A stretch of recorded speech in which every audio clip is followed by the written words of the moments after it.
So today I wanted to talk about an issue that's of particular importance in the workplace, namely dealing with stress, specifically high stress workplaces, which unfortunately is kind of the norm these days.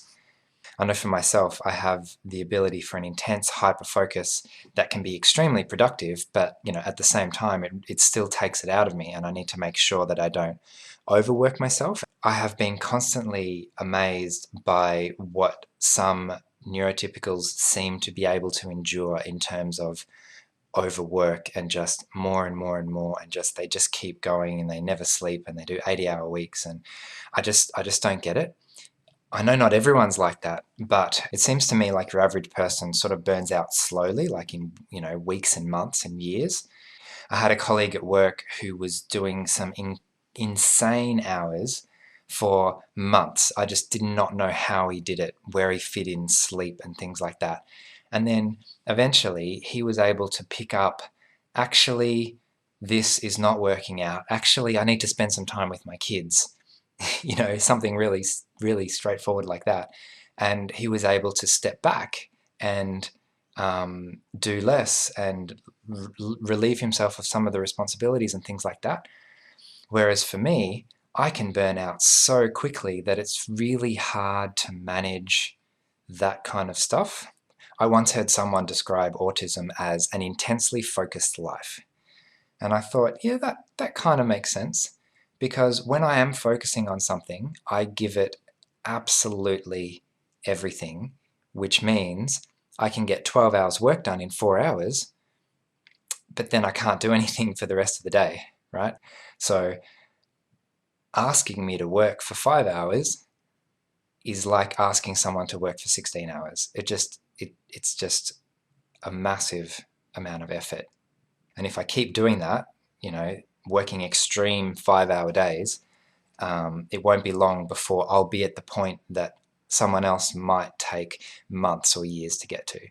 It's hard for people to really get their head around how extreme that can be, to the point where I remember at a job I used to have, my manager at the time asked me if I could come in on a Saturday. And I basically said, no, no, not at all. I feel like I'm already burning out, and that is just completely not possible for me. I'm sorry. And he just looked blankly straight back at me and said, you can't be burning out. You're only working 50-hour weeks. You just had a holiday 2 months ago. I mean, I nearly handed in my resignation on the spot. He just couldn't understand that different people can have the ability to burn themselves out over a different time period. So that's something that I constantly have to try and manage, and that I constantly have to try and communicate to other people that this is something that's actually important to me, and the consequences of if I fail to adequately address my stress levels. Yeah, so I guess that's an ongoing challenge, especially in the world we live in today that seems to really value just working till you drop, essentially. And I guess the moral of the story is, if I say I'm not coping, I'm not coping. So yeah, so I actually work with an organization where the majority of us are on the spectrum, and that's obviously a challenge. But one of the ways that we make that work is by paying extra special attention to stress and dealing with high stress quickly before it sort of escalates and goes out of control. So I guess my message is, if you know someone on the spectrum and they say they're not coping, please believe them, because burnout is not something I would wish on anyone.